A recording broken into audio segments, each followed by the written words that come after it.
नमस्कार, आर्थिक times news में आपका स्वागत है। नेताजी सुभाष चंद्र बोस की 127वां जयंती पर प्रतिवर्ष की तरह इस वर्ष भी जातीय अंतरान समिति के द्वारा 38 नंबर मलंगा लैन त्रिकोणीय पार्क में 3 दिवसीय कार्यक्रम का शुभारंभ किया गया, जो 26 जनवरी को शाम बालक भोजन के साथ समाप्त होगा।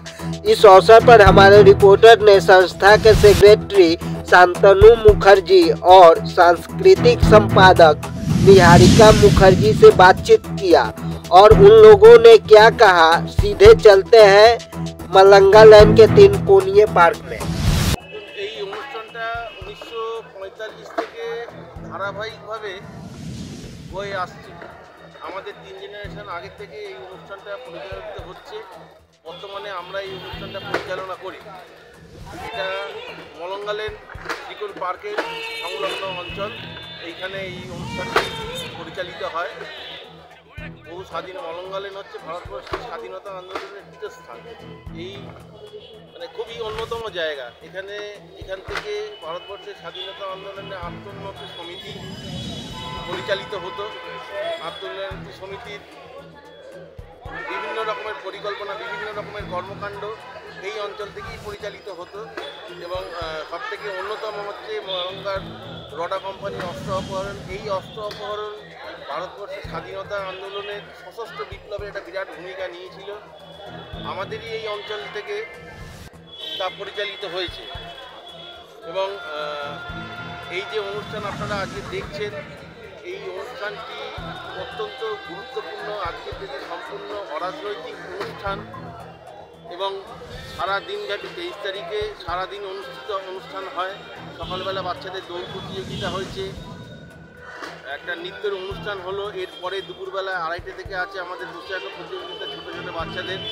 তারপরে আছে লাঠি খেলার অনুষ্ঠান।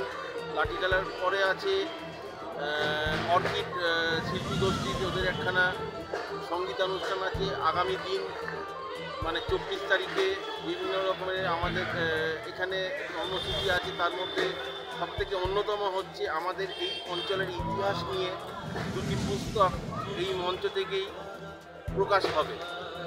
তারপরে ম্যাজিক শো, টকিং দল এবং সর্বশেষ 25 তারিখে হচ্ছে আমাদের একটি ড্রামা আছে হিন্দি মাসিহা এবং 26 তারিখে আমাদের এইখানে অনুষ্ঠানের সমাপ্তি ঘোষণা করা হয়।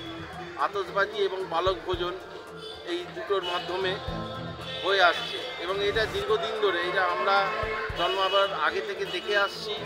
আমরা জন্মে দেখছি এবং আমাদের পরেও আরও 2-3 জেনারেশন আছে যারা এই অনুষ্ঠানটা দেখছে এবং হয়ে আসছে। আজকে মোটামুটি কে কে এসেছিলেন আপনাদের? আমাদের আজকের দিনটা তো খুবই ব্যস্ততম দিন, আপনারা সকলেই জানেন। তার সত্ত্বেও ব্যস্ততার এর মধ্যেও আমাদের এখানকার অঞ্চলের সমস্ত পৌর প্রতিনিধি, আমাদের এই আশেপাশের ওয়ার্ডের, তারা সকলেই এবং পল্লীর বহু বিশিষ্ট ব্যক্তি, আমাদের সভাপতি, সহসভাপতি এবং ক্লাবের সমস্ত মেম্বাররা উপস্থিত থেকে এই অনুষ্ঠানটি পরিচালিত করেছি এবং এটা শুরু হয়ে গেছে এবং এটা সমাপ্তি হবে 26 তারিখে। যে বাচ্চাগুলো কম্পিটিশনে ভাগ নেবে, কি পুরস্কার আছে? পুরস্কার আমরা বাচ্চাদেরকে তো একটা সান্ত্বনা পুরস্কার প্রত্যেক বাচ্চাকেই দিই, যতজন প্রতিনিধি। তবে এবছর আমাদের এক্সপেকটেশনের অধিক বাচ্চা হয়ে গেছে, প্রায় 200-র ওপরে। শুধু আমাদের দৌড় প্রতিযোগিতার প্রতিনিধি ছিল 60 থেকে মহিলা, বাচ্চা, মেয়ে এবং ছেলে মিলিয়ে 65 কাছাকাছি। আর গোসাইগর প্রতিযোগিতাও প্রায় আমাদের 250-র কাছাকাছি বাচ্চা, 250-র কাছাকাছি, কিছু কম বেশি হবে।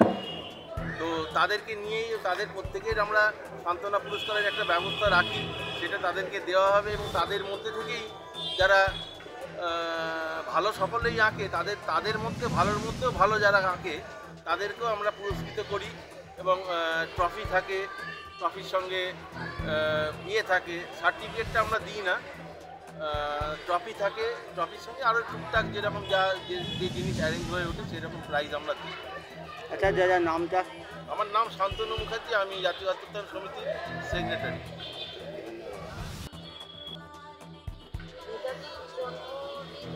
আমরা অনেক বছর ধরেই করছি।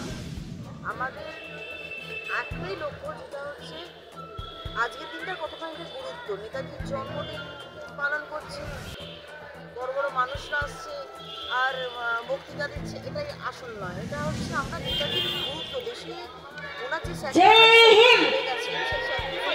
যে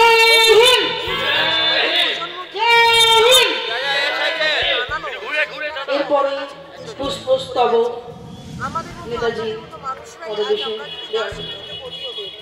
নেতাজি কতখানি অবদান আমাদের দেশের জন্য, নাহলে সেটা পারবে না। ওরা জানে নেতাজির জন্মদিন, আমরা ছুটি পালন করবো, আমাদের স্কুল ছুটি থাকবে, আমরা ঘুরতে যাবো।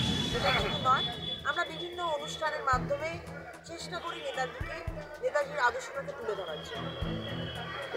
আপনারা মূলত আর কি কি করে থাকেন? এই বাচ্চাদের যেমন একটা ডান্স কম্পিটিশন যারা করেছেন, এরপরে পরবর্তীকালে আপনারা কি করতে চান? তাদের চিন্তা ভাবনাকে আরও জাগ্রত করার চেষ্টা করবেন আপনারা ভাবছেন?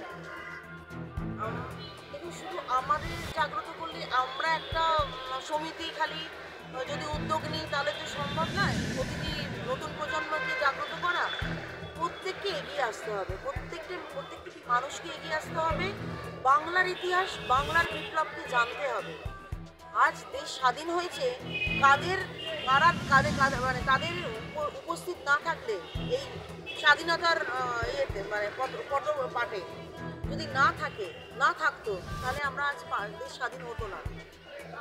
প্রচুর মানুষ আছে, প্রচুর বাংলা বিপ্লবী আছে যাদের নাম আমরা কেন আজ আমাদের যে শিক্ষা ব্যবস্থা সেখানে অর্ধেক মানুষই জানে না। বাংলার ইতিহাসটাকে পুরো তুলে দেওয়া হচ্ছে। আমরা নিশ্চয়ই বিদেশের ইতিহাস পড়ব, কিন্তু বাংলাকে বাদ দিয়ে নয়। আমরা যেহেতু বাংলায় থাকি, বাংলাকে আগে জানবো, তারপর আমাদের অন্য দেশের কথা চিন্তা করবো। আগামী সারা বছর আর সমাধি আমরা বিভিন্ন প্রাকৃতিক দুর্যোগে আমরা বিভিন্ন রকম গান আমরা দিয়ে এসেছি দিনের পর দিন আমাদের সামর্থ্য অনুযায়ী। প্লাস আমরা স্বাস্থ্য পরীক্ষা, বিনামূল্যে চশমা বিতরণ এবং চক্ষু পরীক্ষা, এইসব। তাছাড়া বস্ত্র তো রয়েছে, মেডিসিন রয়েছে, অনেক কিছুই আমরা অনুষ্ঠান করে থাকি। ক্রিসমাসের সময় যেসব রাস্তায় যেসব শিশুদের জন্য আমরা কেকের ব্যবস্থা করি, তারা হয়তো কেকের স্বাদই পায় না, এরকম মানুষও অনেক আছে, আমরা দিয়ে থাকি। বা শীতে কম্বল দিয়ে থাকি, যেসব রাস্তায় যেসব মানুষ শুয়ে রয়েছে তাদের কাছে নিজেরা গিয়ে পৌঁছে বিভিন্ন এলাকায় যাই, কোনো স্পেসিফিক এলাকায় না যে আমার এলাকাতেই দেবো। আমরা নিজেরা গাড়ি করে বেরোই এবং যাদের সত্যি দরকার আছে তাদের কাছে পৌঁছে। দিদি, আপনার নাম? নিহারিকা মুখার্জি। কি আছেন? আমি এখানকার সাংস্কৃতিক সম্পাদক। আমি